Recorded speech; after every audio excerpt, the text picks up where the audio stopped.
Hello, good people, and welcome to Hillbilly Cat History, Spiritual Quest.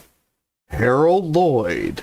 Today we're going to meet a member of Elvis's family, one of his cousins, and we're going to continue to work through Chapter 6 of the Book of John in comic book form. We're going to finish that off and move into Chapter 7 of the Book of John as we compare the Book of John to the Impersonal Life and how Elvis Presley would have seen these two books, both of which he loved. And we're going to do that as soon as we come back from this song, which is called He Carried Light, and is about how Elvis tried to spread the word. Hi, Gun, thank you for coming. Appreciate seeing you here.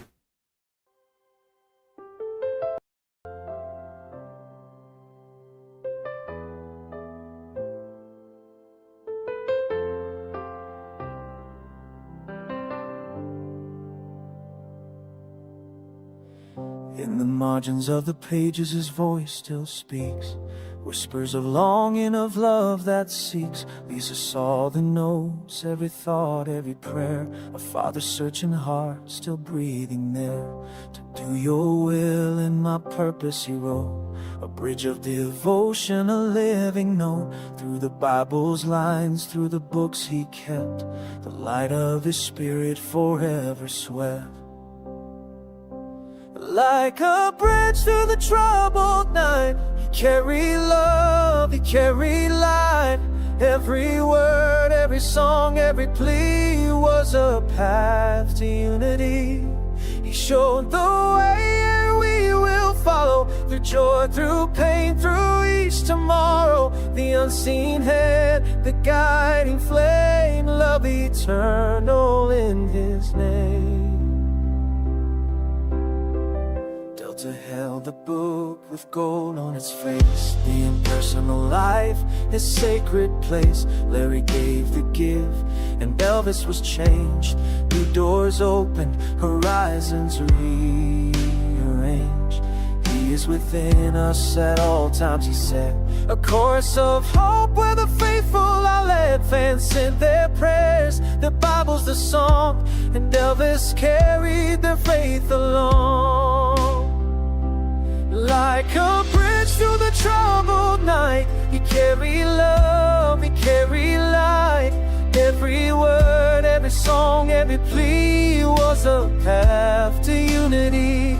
He showed the way and we will follow, through joy, through pain, through each tomorrow. The unseen hand, the guiding flame, love eternal in his name. Show me the way and I will follow. His voice was a prayer through joy and sorrow. The road to seek it never ends. His journey became the gift of friends. From cousin to co-star, from friend to kin, the spirit he carried was shared within. I will sing his praises for all to hear, a song of salvation, a love sincere.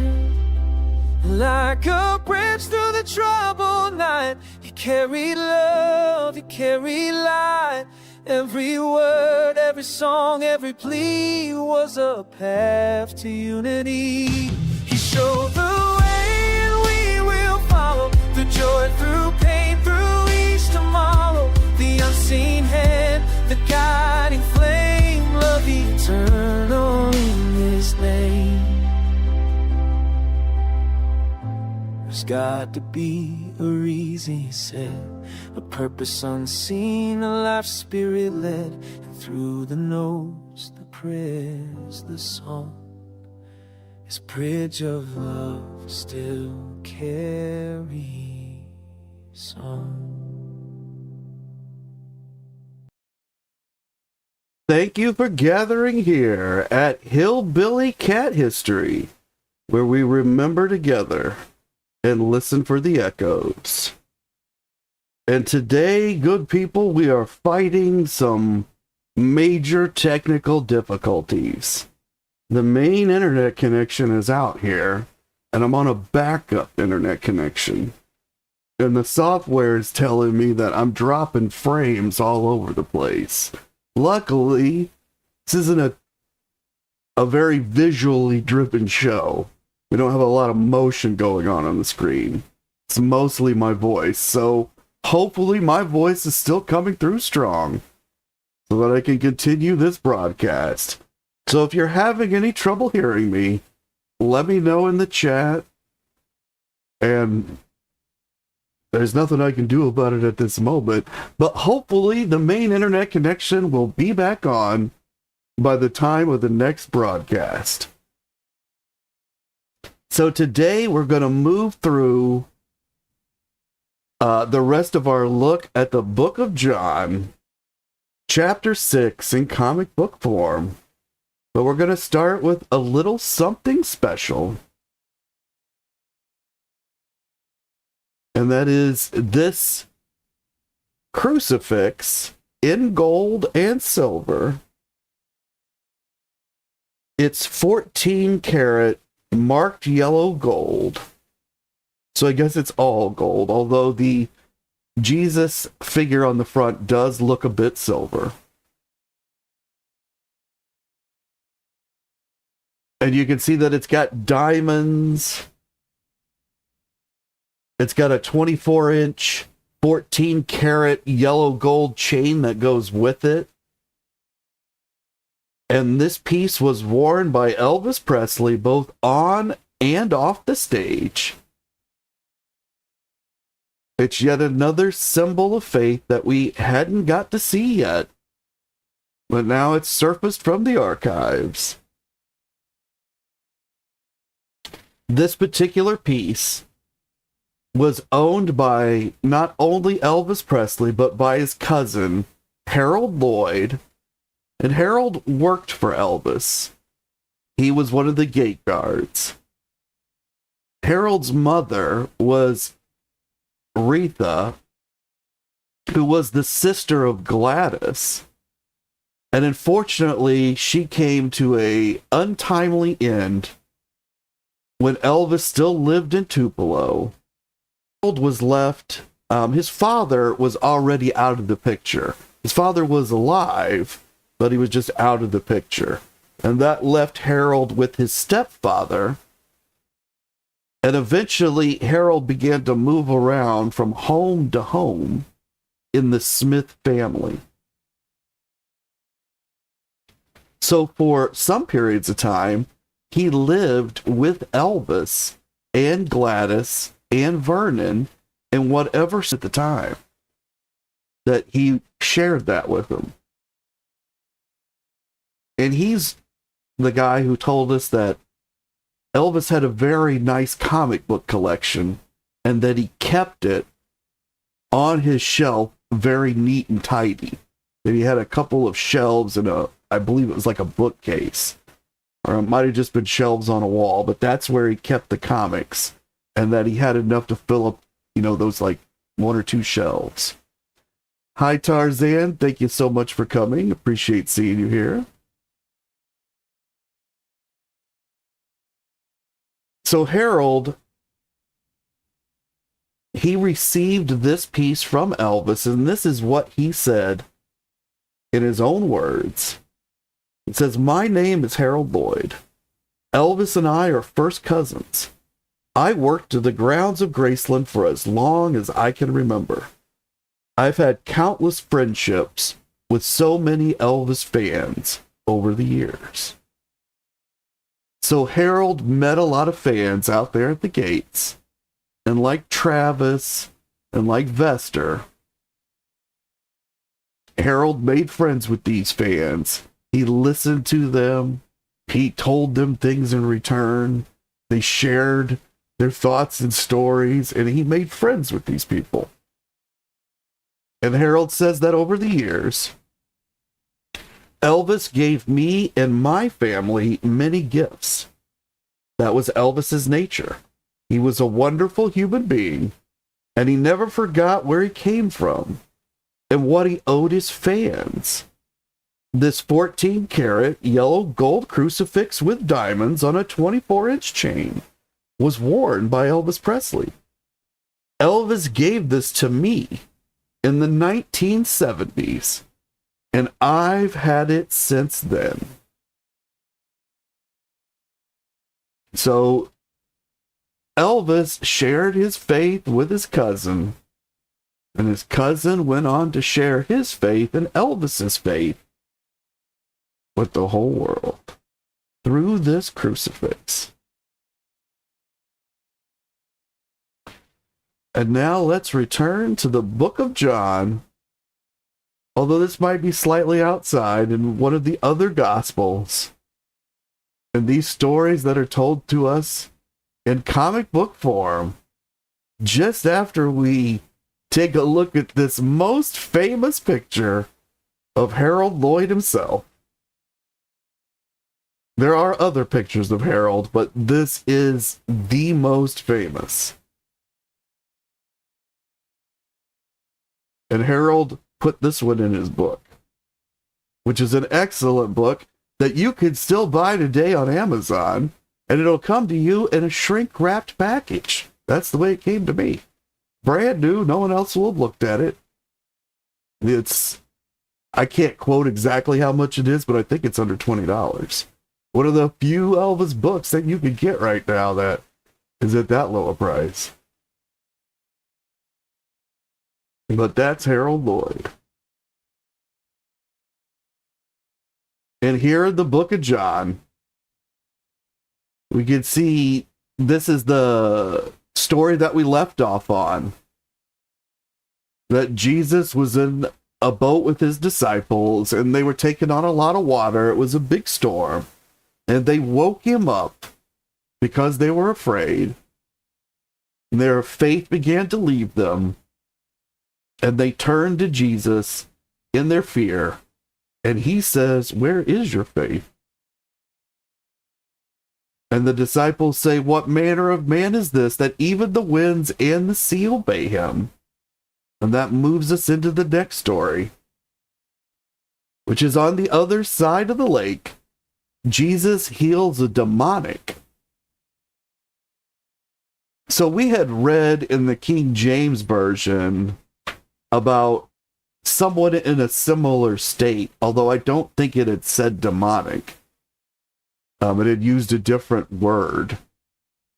And I had said this was like the demons, like being possessed by a demon. And that's what they're saying here. That this man we see in the panel, he's been possessed by a demon. That at some point, he became misaligned.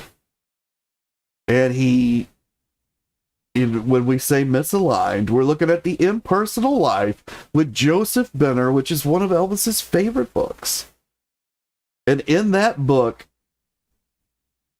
it said that there is an I am that lives in your heart. And this I am, that's the divine. That is your ability to commune with God, is the voice in your heart. That's where Jesus lives inside you. And this man that Jesus is talking to, he's pushed Jesus out of his heart. Now, of course, in this man's time, he wouldn't have known Jesus. It would have been the Holy Spirit. Pushed the Holy Spirit out of his heart. Became misaligned. Became so misaligned that he allowed external influences of some kind to move in, which the book is terming demons. And now Jesus is saying, or this man, this demonic is saying, "Let me go with you," because Jesus has healed him. Basically, Jesus has cast out whatever has come between him and this man. And now the Holy Spirit is again in this man's heart, giving him another chance to start over. Hi, Pat. Thank you so much for coming. I appreciate seeing you here. And Jesus says to the man, "Go home to your friends and tell them what great things the Lord has done for you." So this panel to Elvis as a child probably wasn't very exciting for him at all. There's not a lot of action in the panel itself.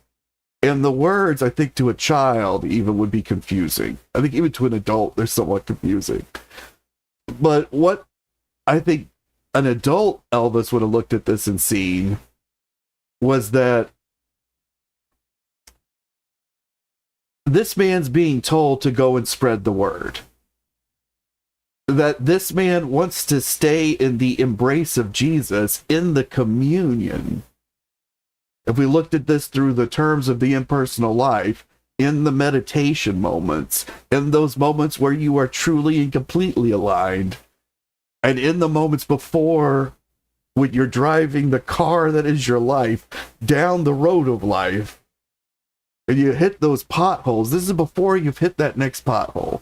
So your front end's still perfectly in alignment, and you're loving these moments, and you don't want to leave them. And Jesus would have been telling Elvis through this panel, you still got to get back out there into the real world. You got to do the shows. You got to spread the word. And while you're doing that, doubt is going to come into your heart. Because you're going to become misaligned. And then we're going to have the meditation and the communion over again. But you do have to go out and you have to separate somewhat back into the real, or what we think of as the real world, what would be the material or the secular world. And you've got to put these lessons into practice. And then there will come a time where you commune and you meditate again. And Gunn says that Harold and Elvis were cousins. They don't look alike, do they? And that sometimes cousins do. Well, to be fair, that is a terrible picture of Harold. He thinks it's hilarious, which it is. It's a very funny picture. But he doesn't look quite like that. So someday we'll take a look at another picture of Harold. And he is quite a handsome man, actually. You wouldn't guess it from that picture, but he is kind of a handsome guy.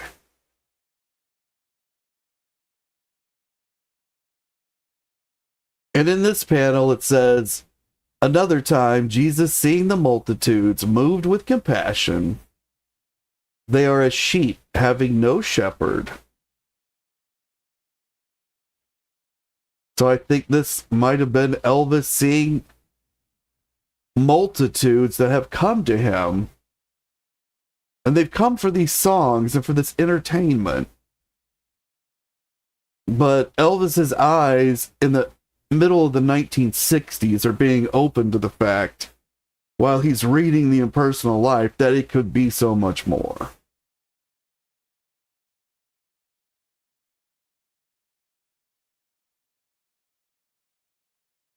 And in this panel, Jesus is telling the disciples that the harvest is plentiful, but the laborers are few. Preach that the kingdom of heaven is at hand, and he that takes not his cross to follow me is not worthy of me. So Jesus is telling these men as well to spread out and to spread the word, that they got to each do their part. That there's too many people for any one person to reach. And then the disciples return and they tell Jesus what has happened. And he says to them, come aside and rest. And that many people come around the lake to meet Jesus, and he teaches them many things.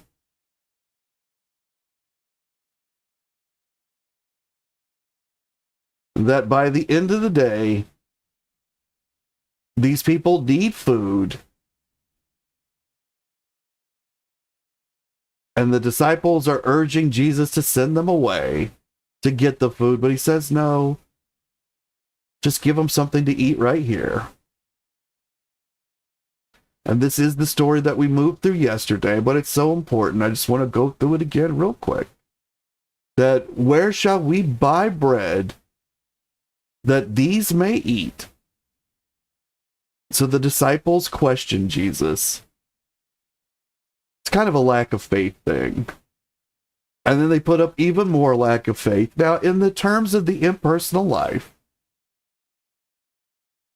when this man says, but 200 pennyworth is not enough, these are more rationalizations for why they should not be listening to the I am.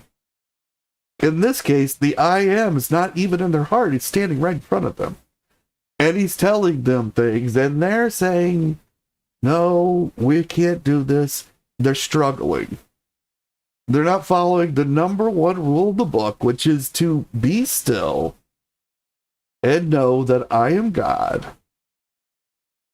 Instead, their mortal brains are right up in the front, and they're putting up resistance and blockades, and they can't accept what Jesus told them to do, which was feed the people. Instead, they begin to question him in great detail about how that's supposed to be done and how it's not possible. It's not really about how it's supposed to be done. It's about how it's not possible. But there's a child that has this lunch through the faith of the child, who freely offers up the lunch when asked. The child who probably thinks, I'm going to go hungry now because I'm going to share this food with all these other people, but he still freely gives it. But the man behind him, the disciple, he doesn't have as much faith as the child. And Jesus says to have all the people sit down. Then he blesses the loaves and he breaks them and he gives them to the disciples. And they're able to feed 5,000 plus people. What may be as many as 10 or 12,000 people, because it's 5,000 men. And there's a thought that they didn't count the women and the children. But everybody gets full. And God's blessing is so bountiful that there is extra left over. But that extra can't be thrown out. It has to be cared for. It's part of the blessing as well. So there's a lot packed into this story. And young children tend to see the sharing that occurs and the belief in miracles and the need for faith. But as an older person, you know, especially Elvis, who really cared about feeding people and caring for people, I think it takes on a whole new meaning. Elvis was a provider, and this is a story about provision and about being able to provide for those who have faith in you. Elvis had people around him that had faith in him. And of course, I'm not comparing Elvis to Jesus. But in Jesus' life, we can see the lives of everyone reflected. That's why we look at the stories of his life. And we're here to know more about Elvis Presley, other people. And this is a story about that caring.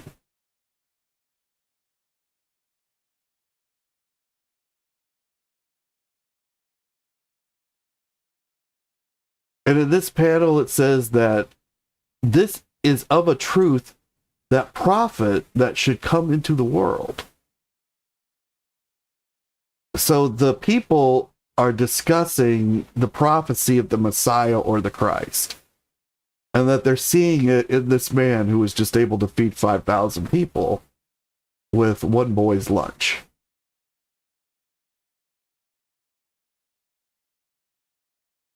And they're so impressed that they're getting ready to crown Jesus king, and Jesus, seeing the crowd would take him by force to make him king, he dismisses them and sends his disciples across the lake. So he doesn't want to be crowned king. He's not going to let himself be crowned king. And therefore, he makes his escape. This we see reflected in Elvis's life in the way that he made his escapes off the stage. They had to be planned out. There had to be a route from the crowds. And not because the crowds didn't like him, but because they loved him too much.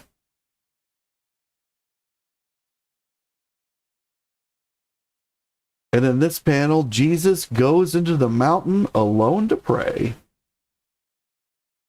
So there are times that even Jesus needs to separate from everyone to have some alone time, some ability to meditate.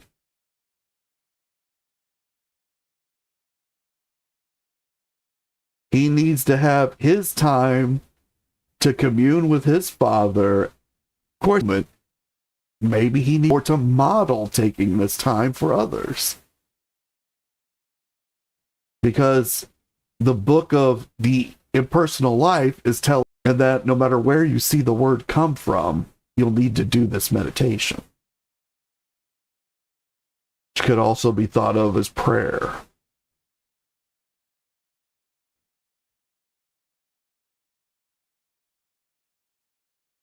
And in this panel, we see a ship in the midst of a storm, and it says, evening comes. The disciples are crossing to Capernaum. And the sea rises, and there is a great wind. So there's yet another storm that Jesus and the disciples are in a boat. This seems to have happened a few times.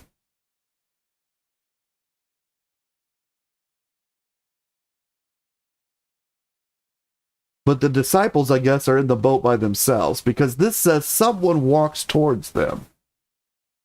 And that makes the disciples fear, because this person's walking on water. And the person says, be of good cheer, it is I, be not afraid, because it is, of course, Jesus. And he's walked out across the stormy water. It's not even a smooth lake, it's a stormy lake. He's walked right out across the waves.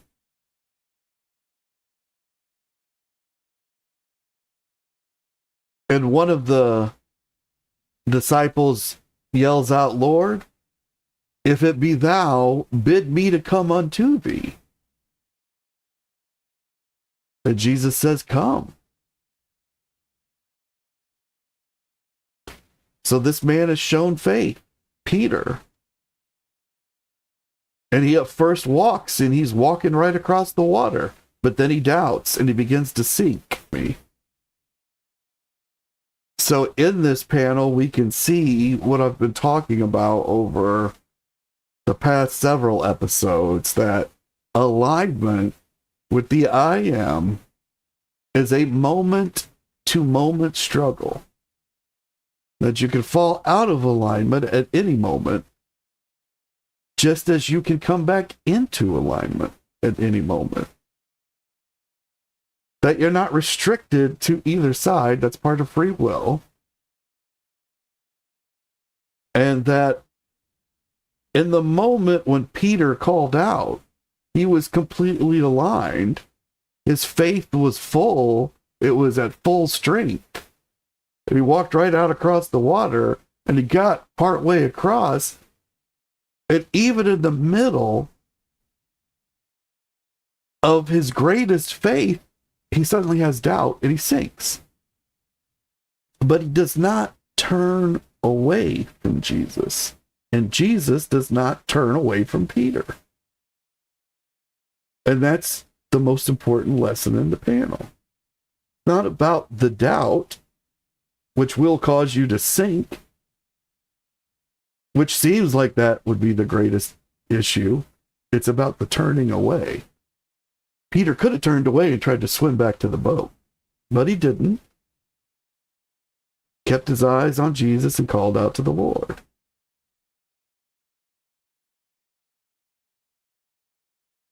So I think this would have spoken to Elvis, who, from the time of his earliest memory, had been a member of the church, and whose mother had taught him to always look to Jesus.